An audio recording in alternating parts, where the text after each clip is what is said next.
कुनै समयमा कठोर श्रम नै जीवन धान्ने महत्त्वपूर्ण पक्ष हुने गर्थ्यो। हाम्रा पुर्खाहरूले अहिले सामान्य लाग्ने कार्यहरूको लागि पनि निकै पसिना बगाउनु पर्थ्यो र निकै समय खर्चिनु पर्थ्यो।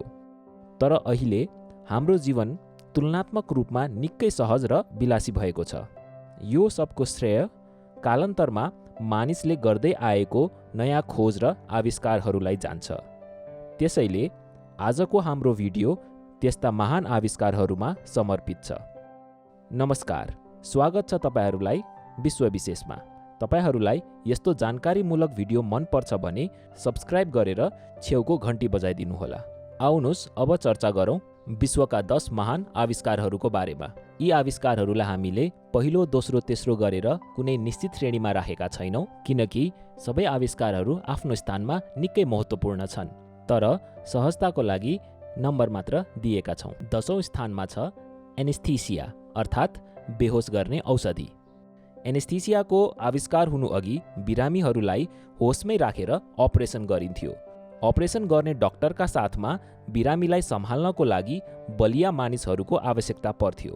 आफू होसमै भएको बेलामा आफ्नो शरीरको कुनै अङ्ग काटिएको पीडा हामी अहिले कल्पना पनि गर्न सक्दैनौँ। तर त्यो बेला अपरेसन हुँदाहुँदै पीडा सहन नसकेर धेरै बिरामीहरूको मृत्यु हुने गर्थ्यो। यसरी बिरामीको मृत्यु हुनु अघि नै अपरेसन सक्ने डाक्टरलाई कुशल डाक्टर मानिन्थ्यो। यो भयानक अवस्थाको अन्त्य सन् 1844 देखि एनेस्थीसियाको आविष्कारबाट भयो। होरेस वेल्स, जो एक डेन्टिस्ट थिए, उनले आफ्नो बिरामीहरूको दाँतको उपचारको लागि पहिलो पटक एनेस्थीसियाको प्रयोग गरे। कालान्तरमा एनेस्थीसियालाई अझै प्रभावकारी बनाउँदै गइयो र हालको समयमा कुनै पनि बिरामी अपरेसन अवधिभरि पीडा महसुस गर्दैनन्। अर्को महान आविष्कार रहेको छ पेपर अर्थात् कागज। कागजको आविष्कार हुनु अघि मानिसहरू जनावरको छाला, रुखको बोक्रा, पात, ढुङ्गा, धातु आदिमा लेख्ने गर्थे। कागजको आविष्कारले सूचनाको आदान प्रदान निकै सहज बनाइदियो। कागजको आविष्कार दोस्रो शताब्दीमा चीनको हान राजवंशको समयमा भएको थियो। कागज बनाउने ज्ञान बिस्तारै युरोपसम्म पुग्यो र ठुलो मात्रामा यसको उत्पादन र प्रयोग गर्न थालियो। कागज बिना प्रिन्टिङ प्रेस अर्थात् छापाखानाको प्रयोगमा व्यापकता आउँदैन थियो होला। अहिलेसम्म पनि कागजले शिक्षा प्रणालीमा किताब कापीहरूको प्रयोगबाट मुख्य भूमिका खेल्छ। अहिलेको डिजिटल युगभन्दा अघि पत्र पत्रिकाले नै विश्वव्यापी रूपमा सूचना आदान प्रदान गरिँदै आएको थियो। संसारको पहिलो पत्रिका 17औं शताब्दीको जर्मनीमा सुरु भएको थियो। अर्को आविष्कार रहेको छ मेडिसिन र भ्याक्सिन अर्थात् औषधि र खोपहरू। परापूर्व कालदेखि नै विभिन्न जडीबुटीलाई रोग व्याधिको उपचारका लागि प्रयोगमा ल्याइँदै आएको छ। हामीले हाल प्रयोग गर्दै आएको आधुनिक औषधि र खोपको सुरुवात 18औं शताब्दीमा मोर्फिनको आविष्कारबाट भयो, जुन दुखाइ कम गर्ने औषधि हो। क्रमैसँग थुप्रै औषधिहरूको विकास भएको छ, जसले हाम्रो आयुको वृद्धिसँगै जीवनस्तरमै ठूलो परिवर्तन ल्याएको छ। गर्भनिरोधक औषधिको आविष्कारले त झन् आधुनिक समाजको मुहार नै फेरिदिएको छ। साथै खोपको प्रयोगबाट रोग लाग्नु अघि नै हामी जोगिन सक्छौँ। हाल विश्वलाई नै अस्तव्यस्त बनाएको कोरोना महामारीको औषधि तथा खोपको विकासमा पुरा विश्व नै लागि परेको छ। यस अघि पनि करोडौँको ज्यान लिने गरी फैलिएको महामारीहरूलाई औषधि तथा खोपको विकासले पराजित गरिसकेको छ। अर्को महान आविष्कार रहेको छ प्लम्बिङ। सोच्दा सामान्य लाग्ने तर हाम्रो आधुनिक जीवनमा अत्यावश्यक रहेको आविष्कार हो प्लम्बिङ। अहिले पनि कतिपय दुर्गम क्षेत्रहरूमा प्लम्बिङको अनुपस्थितिले दैनिक आवश्यक हुने पानी ओसार्न घण्टौँ हिँड्नुपर्ने बाध्यता छ। साथै खुला शौचले ल्याउने विभिन्न रोग व्याधिबाट विश्वमा धेरै मानिसहरूको मृत्यु समेत हुने गरेको छ। यस्ता समस्याहरूको अन्त्य सहरी क्षेत्रहरूमा प्लम्बिङको विकासले हुँदै आएको हो। त्यसका साथै पानीको विशाल र सहज आपूर्तिबाट कृषि क्षेत्रमा संसारले नै ठूलो फड्को मारेको छ। तपाईले धारा खोल्ने बित्तिकै झटसँग आएको पानी कहाँदेखि आएको हो, एकचोटि सोच्नुस् त। अर्को महान आविष्कार रहेको छ व्हील अर्थात् पाङ्ग्रा। मानव सभ्यतालाई एक ठाउँबाट अर्को ठाउँमा सहज रूपमा पुर्याउने महत्त्वपूर्ण आविष्कार हो पाङ्ग्रा। हालको समयमा हामीले स्वाभाविक रूपमा लिने पाङ्ग्राको आविष्कार 4औं शताब्दीमा भएको मानिन्छ।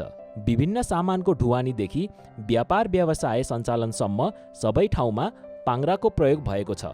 पानी घट्ट होस् वा गाडीको चक्का र इन्जिन, पानी तान्ने मोटर होस् वा रोटेपिङ, हाम्रो दैनिकीको प्राय सबै पक्षमा पाङ्ग्राको उपयोग भएको देखिन्छ।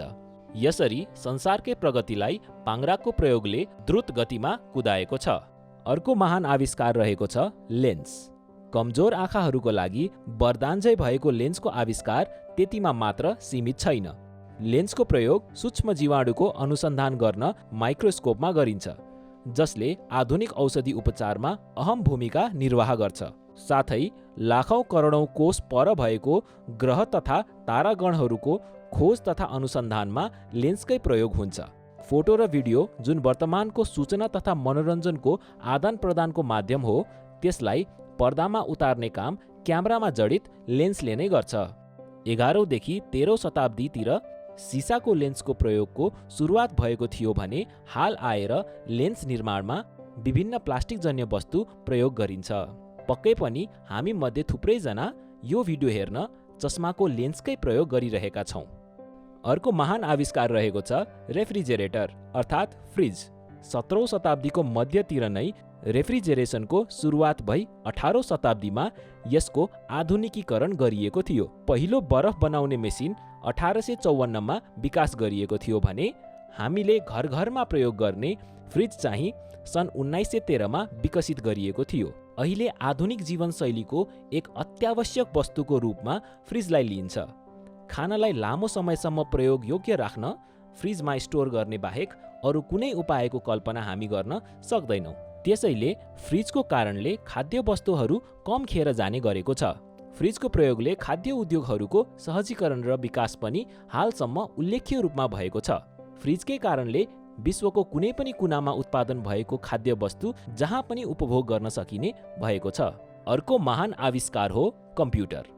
मानवले नै बनाएको भए तापनि मानव मस्तिष्क भन्दा लाखौं गुणा छिटो तथ्याङ्कहरूलाई गणना गर्न सक्ने क्षमताले गर्दा कम्प्युटर मानव सभ्यताकै एक महान आविष्कार हो। कम्प्युटर घरायसी कारोबारको हिसाब किताबदेखि अरबौंको व्यापार हुने कम्पनीमा पनि प्रयोग हुन्छ। सामान्य मनोरञ्जनदेखि अन्तरिक्ष अन्वेषणसम्म प्रयोग हुने कम्प्युटर बहुउपयोगी यन्त्र हो। अचेल त झन् स्मार्टफोनका रूपमा हरेक मानिसको हातमा मिनी कम्प्युटर नै रहेको छ। कम्प्युटर सञ्चालित रोबोटद्वारा ठूला कम्पनीमा हुने शारीरिक श्रमका कामहरू स्वचालित भएका छन्, जसले विश्वको बढ्दो मागलाई तीव्र गतिमा पूरा गरेको छ। त्यसका साथै कम्प्युटरको प्रयोग शिक्षा, स्वास्थ्य, ब्याङ्किङ, सरकारी कार्यालय, सञ्चार आदि क्षेत्रहरूमा गरिन्छ। आधुनिक समाजमा कम्प्युटर प्रयोग नहुने क्षेत्र छैन भन्दा पनि फरक नपर्ला। अर्को महान आविष्कार रहेको छ कम्युनिकेसन अर्थात् सञ्चार। मानव जातिको सर्वश्रेष्ठ गुणमध्ये एक सञ्चार क्षमता पनि हो। एक अर्काको विचार, ज्ञान र सिप आदान प्रदानद्वारा नै मानव जातिले अनगिन्ती क्षेत्रमा अकल्पनीय प्रगति गरिसकेको छ। सन् 1995 मा मार्कोनीले रेडियोको आविष्कारबाट मानव सञ्चारमा तरङ्ग ल्याइदिए।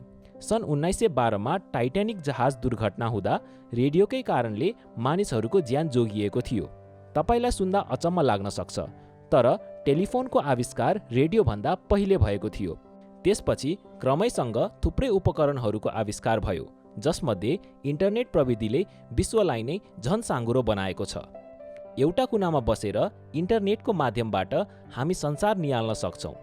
हालको समयमा घरमै बसी इन्टरनेट मार्फत काम गरेर जीविकोपार्जन गर्ने मानिसको सङ्ख्या बढ्दो छ। इन्टरनेटको पहुँच र उपयोगिताले गर्दा परम्परागत पेसाहरूलाई अनौठा अनलाइन पेसाहरूले विस्थापित गरिसकेको छ। अब हामी आजको अन्तिम आविष्कारमा आइपुगेका छौँ। आगामी दिनहरूमा तपाईलाई कस्ता विषयको भिडियो हेर्न मन छ कमेन्टमा प्रतिक्रिया दिनुहोला। साथै लाइक र सब्स्क्राइब गरेर हामीलाई माया गरिदिनुहोला। आजको अन्तिम तर एकदमै महत्त्वपूर्ण आविष्कार रहेको छ इलेक्ट्रिसिटी अर्थात् विद्युत। मानव सभ्यतालाई अँध्यारोबाट उज्यालोतर्फ लैजाने काम विद्युतले नै गरेको हो। मिसिनहरूको आविष्कारले विश्वलाई आधुनिक प्रगतिको मार्गमा लगेको छ। तर विद्युत बिना अधिकांश मिसिनहरूको कल्पना गर्न सकिँदैन। विद्युतको उपयोगिताले विश्वव्यापी लोकप्रियता पाउनुमा थोमस एडिसनको बिजुली बत्तीको आविष्कारलाई मान्न सकिन्छ। भनिन्छ एडिसनले बत्तीको आविष्कार गर्ने बेला 979 चोटि असफल भएर 1000औं चोटिमा सफल भएका थिए। 20औं शताब्दीपछि बिजुलीको प्रयोगमा वृद्धि आउँदै गएको हो।